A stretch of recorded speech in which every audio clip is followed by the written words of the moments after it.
Tomaso, columnista de varios medios de comunicación, analista, jurista de enorme prestancia acá en nuestro país. Y básicamente le lanzo la pregunta, ¿no? Desde la arista del análisis, ¿qué le parece, doctor Carlos de Tomaso, esta priorización que hace el Ejecutivo en torno a los temas que considera más relevantes y que obviamente tienen que pasar por la legislatura? Inversiones, reforma laboral, gestión de pandemia y gestión de riesgo. Bienvenido, gusto enorme siempre conversar con usted. Es Alberto Quintana, estoy acompañado acá por Ramiro Cepeda en los estudios de Radio I99. Saludos, ¿cómo están? Buenos días a los dos miembros de la mesa.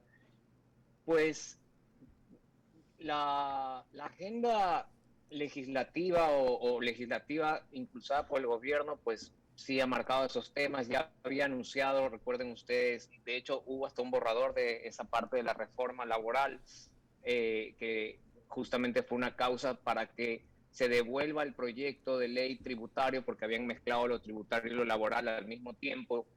Y una ley de urgencia económica no puede tener más de un tema, ninguna ley puede tener más de un tema mezclado.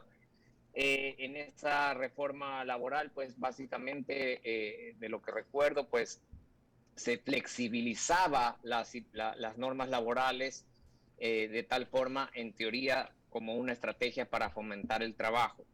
El de las inversiones, pues han habido ya múltiples normas que impulsan las inversiones o que vengan las inversiones en Ecuador, pero mientras sigan pasando las cosas que pasan en el Ecuador, pues las leyes no dan la garantía, sino es el mercado el que da la garantía, ¿no es cierto? La calidad de justicia, lo primero que te pregunta un inversor cuando quiere venir a un país, ¿cómo está el sistema judicial? ¿Cómo se manejan las instituciones? ¿Qué tan estable es el sistema tributario? ¿No es cierto? Y acá estamos ya acostumbrados a que cada fin de año tenemos una reforma tributaria. No, es imposible decirle a un inversionista que va a ser un sistema estable, etcétera. El tema de gestión de riesgos, pues hemos vivido desafortunadamente en los últimos años de todo. Hemos tenido una pandemia, hemos tenido terremoto, hemos tenido estos deslaves, hemos tenido estos temas en Zaruma, que evidentemente es un tema de atención, de organización. Los riesgos hoy en día por el cambio climático ya no son riesgos inesperados, son riesgos esperados. Y tú como gobierno tienes que estar listo y preparado con un sistema de acción, con bodegas, con los instrumentos necesarios. Yo he trabajado muchísimo en gestión de riesgos con la Federación Internacional de la Cruz Roja, y ahí entendí este concepto de preparación. Por ejemplo, la Federación de la Cruz Roja tiene todo su base de equipamiento en unas bodegas en Panamá, y desde Panamá está en capacidad de movilizarse en 48 horas a cualquier punto de América para temas de desastres, ¿no? Y ahí vi la logística y cómo se puede uno estar preparado para estos eventos. Así que yo creo que la agenda es importante. También entiendo que hay una agenda del presidente del IES, ¿no? Que ha anunciado que quieren presentar una propuesta de reforma.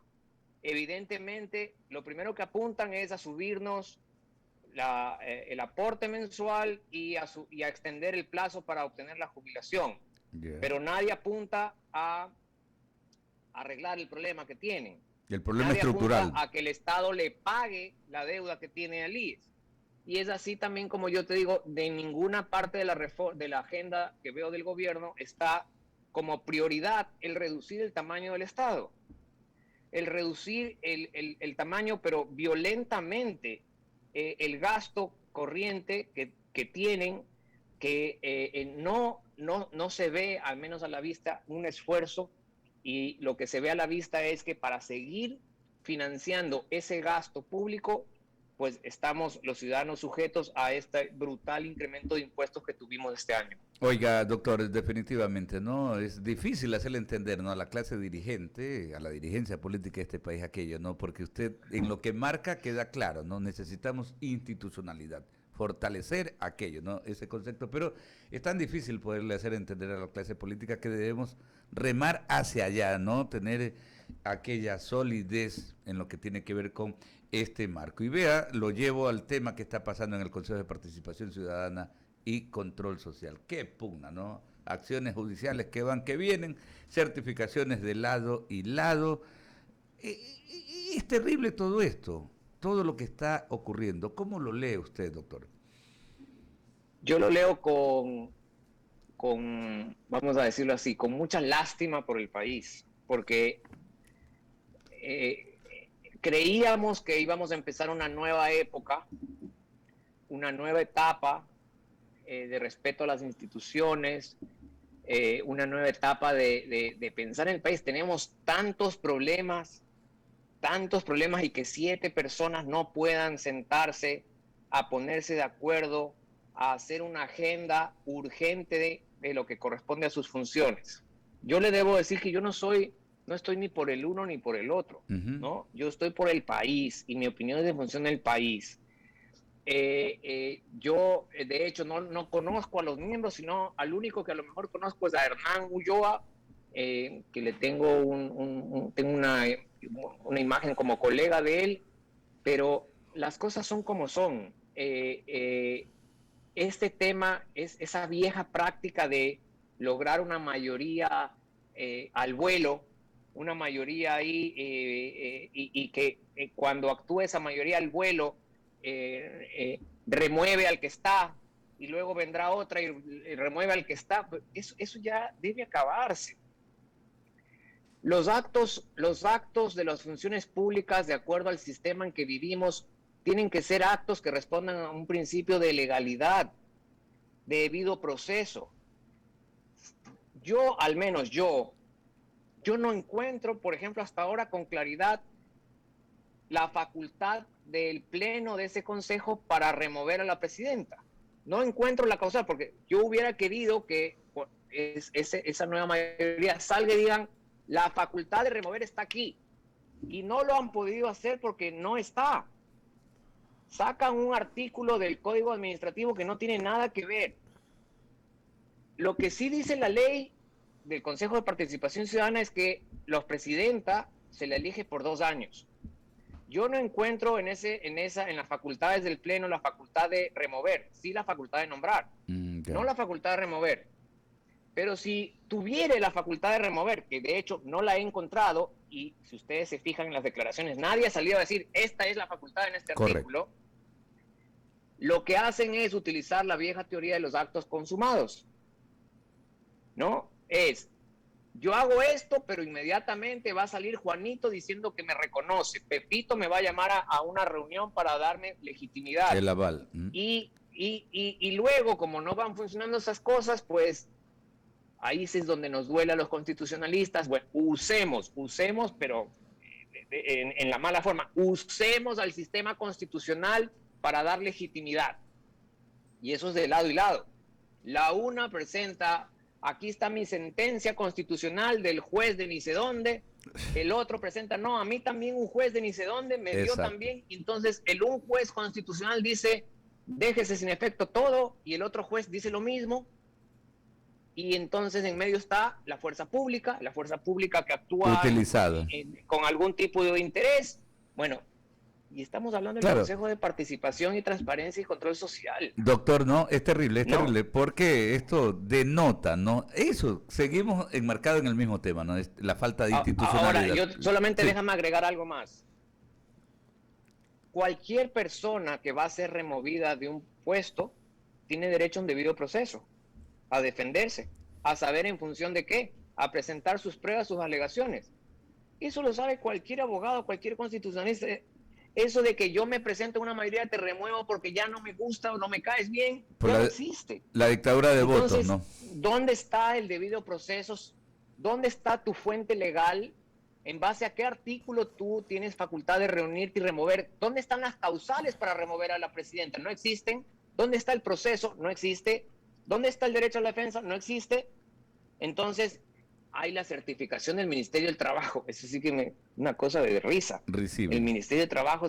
Entonces, lo que da es pena, porque en medio de esta pugna, pues, no sé cuánto tiempo más estarán en los líos judiciales, el país sigue como está, no Sigue en tenemos vilo. autoridades de control y en la imagen de institucionalidad pues se va al diablo, ¿no? Correcto, y yo en lo personal comparto aquello, ¿no? Ese sentimiento, pena, porque incluso, claro, vinieron las acciones, incluso pues hay, esta nueva mayoría también dice en su momento la expresidenta Sofía Almeida, también limitaba o no les permitía las intervenciones, los cortaba, los bloqueaba en las intervenciones de las reuniones virtuales. Este es un tema tan gravísimo. Permítame que Ramiro Cepeda tiene otras inquietudes, nuestro invitado, el doctor Carlos de Tomaso.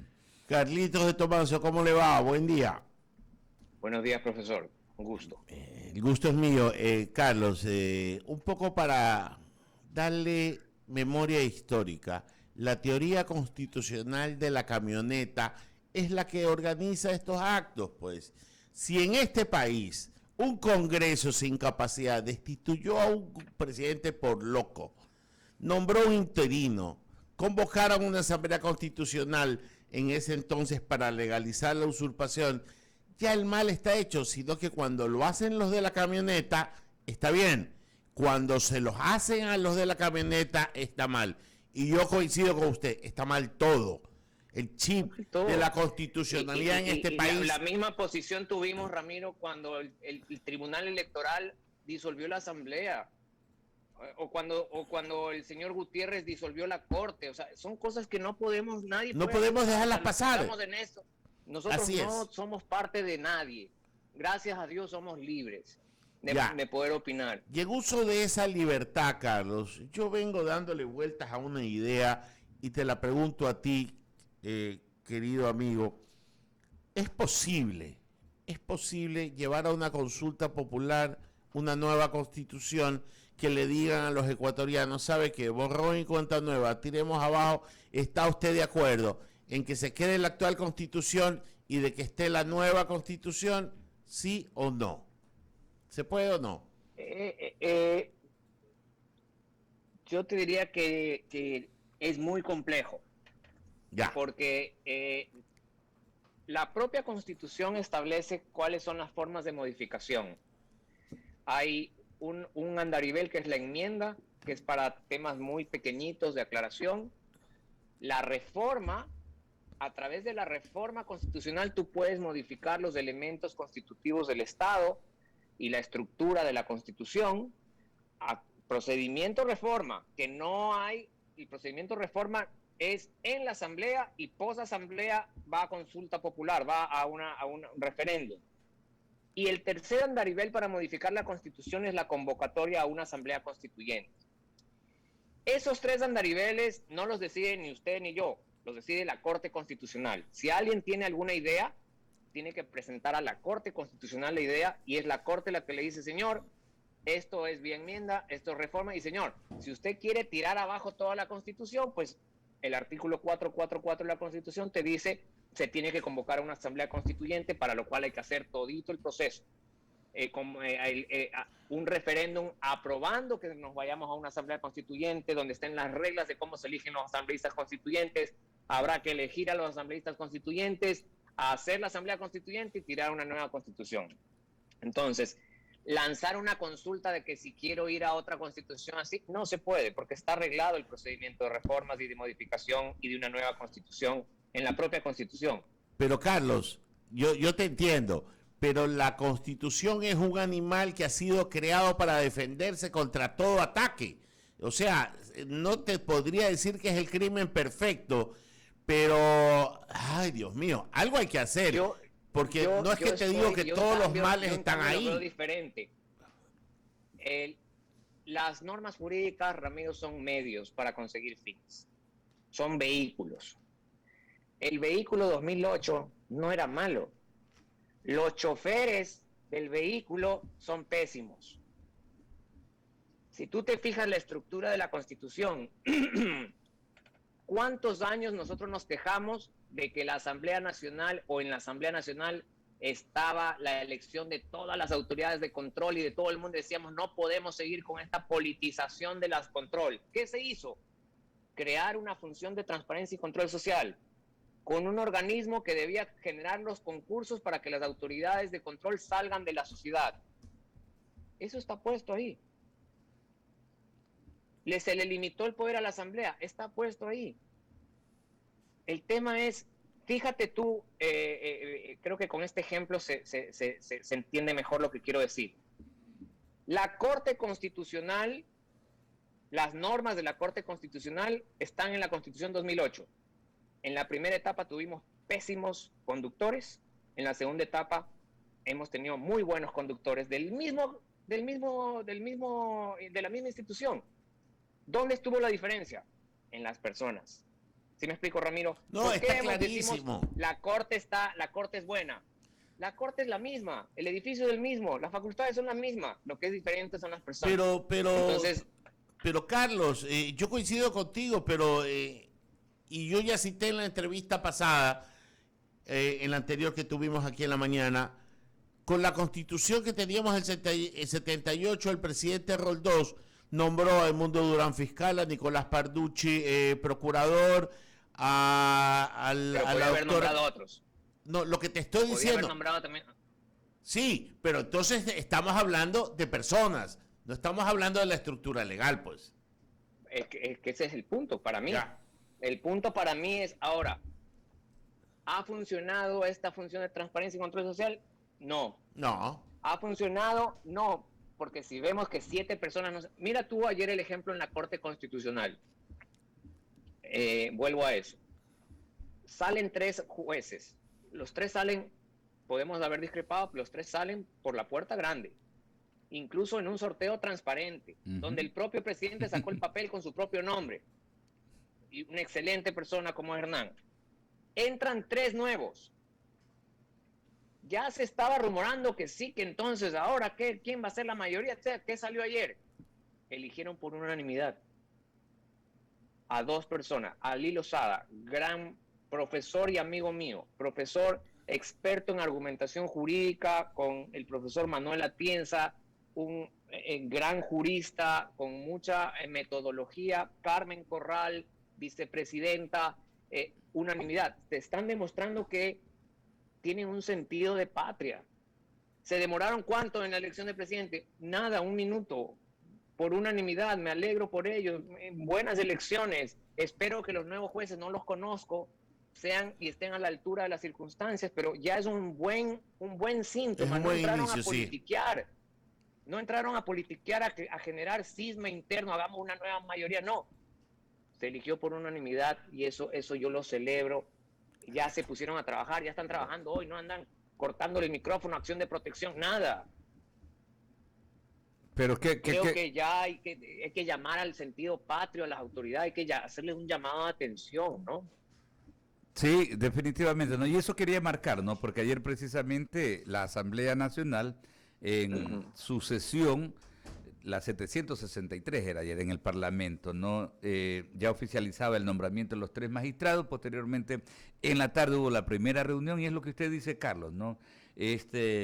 La nominación de las nuevas autoridades, Ali Lozada Prado, que es el nuevo presidente de la Corte Constitucional, y también Carmen Corral Ponce, que a partir de ayer en la tarde, pues, es la vicepresidenta de este organismo, ¿no? El máximo organismo de control constitucional, que van a estar en funciones hasta inicios del año 2025. Y quería aprovechar estos minutos, doctor Carlos de Tomaso, para preguntarle, ¿no? Lo que pasa, ya hemos dicho lo de la Corte Constitucional, pero pasemos a lo que ocurre en el Consejo Nacional de la Judicatura y en la Corte Nacional de Justicia. Básicamente hay planteamientos, pero ¿cómo ve este tema, no? En el otro campo, tanto en la Corte como en el Consejo de la Judicatura. Bueno, no estoy muy al tanto del interior del Consejo de la Judicatura, pero vuelvo y repito, el Consejo de la Judicatura institucionalmente es un instrumento importante. Es el ente en el que la Constitución le encargó que sea el órgano administrativo de la función judicial, es decir, es el órgano que debe responder porque la infraestructura judicial esté en buen estado, las órdenes, etcétera, pero además es el órgano de nombramiento de jueces y de control de los jueces y de sanción de los jueces, es decir, es un órgano que es muy importante para la estabilidad de la función judicial. Y es muy importante, por supuesto, la transparencia con la que se maneje, las reglas claras, ¿no? No solamente veamos atacar a los jueces también trabajan en condiciones a veces muy difíciles, hay que apoyarlos también. Yo les contaba el otro día, hay edificios con los aires acondicionados dañados en plena pandemia, sin luz, etcétera. Entonces, el órgano, el Consejo de la Judicatura tiene ese papel de no solamente estar en la parte administrativa, sino también a quién nombras y de vigilar. Es el órgano sancionador. Entonces, vuelvo a lo mismo.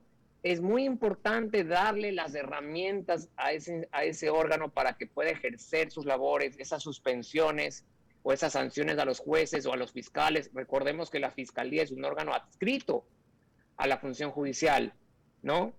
Entonces, en la medida en que esos órganos no vayan teniendo sus competencias claras, vamos a empezar a tener estos problemas de que le quitan funciones o viene la Corte Constitucional y dice, no, tú no puedes suspender, entonces nombro a otro, entonces por eso renuncio. Tenemos que reorganizar la institucionalidad. Yo sí creo que la Constitución 2008 es salvable. Creo que necesita reformas, sí, unas modificaciones para ajustar, para modificar algunas cosas. No creo que le convenga al país entrar a un proceso constituyente que nos vamos a demorar 3 años. Sí creo que debemos entrar a un proceso de reformas constitucionales en el que nos pongamos pues la camiseta del Ecuador y veamos las cosas que debemos cambiar y entremos a ese proceso. Entre esos cambios, el fortalecer al Consejo de la Judicatura en sus funciones. Entre esos cambios, modificar la estructura de la función de transparencia y control social. Entre esos cambios, dar ciertas modificaciones a las competencias de la Corte Constitucional para sacarle un poco la montonera de casos que tiene, ¿no? Etcétera. Entonces, creo que hay que hacer un examen. Ya han pasado algunos años de la Constitución. Creo que ya sabemos por dónde están los ámbitos que debemos hacer modificaciones y yo pondría eso como una prioridad en la agenda gubernativa. Correcto, y esas prioridades son lo que tiene que ver ya con el marco general de la Constitución, ¿no? Pero volviendo al tema de la justicia en sí, ¿cómo ubica usted, Carlos, el tema de las prioridades? Porque nosotros hemos anotado aquí, ¿no? Escuchamos, por ejemplo, desde el Ministerio Público se dice, necesitamos una mayor cantidad de fiscales. Desde la judicatura se dice, bueno, necesitamos más jueces e incluso para poder integrar los tribunales, ¿no? Entonces, ¿cómo vamos ubicando? Por eso le digo, esto pasa por inversión. Ya. Esas funciones del Estado también necesitan inversión. Si usted quiere ampliar la capacidad de salas y de jueces, usted necesita presupuesto. Ok. Si usted necesita crear nuevas unidades, usted necesita presupuesto. Entonces, es momento en que las funciones del Estado se sienten, evalúen sus capacidades y pues presenten, yo necesito esto. Hay que reconocer que el Consejo de la Judicatura en la última década hizo un esfuerzo, más allá de que se pueda criticar la forma, el color, pero hizo los edificios, por ejemplo. Hizo los edificios, mal bien, ahí están. No tiene que pararse nunca la inversión en la justicia. Cada vez, pues, van creciendo el volumen de casos, etcétera, y es que es obvio, si usted tiene tantos casos acumulados, pues es obvio que necesita más jueces. Y más jueces de calidad, y más jueces con preparación. Entonces, no solamente es un tema de infraestructura, sino es un tema también de normas claras para el ejercicio de la judicatura. Y yo le voy a decir algo además. Además, es necesario revisar los sueldos. Pedimos que no haya corrupción, y pagamos a jueces que manejan casos de muchísimo dinero, a lo mejor un sueldo que no es adecuado. En otros países, de los funcionarios que más ganan son los jueces. Y es correcto, tienen en sus manos mucha responsabilidad. Es un esfuerzo mental, ideológico muy fuerte, agotador.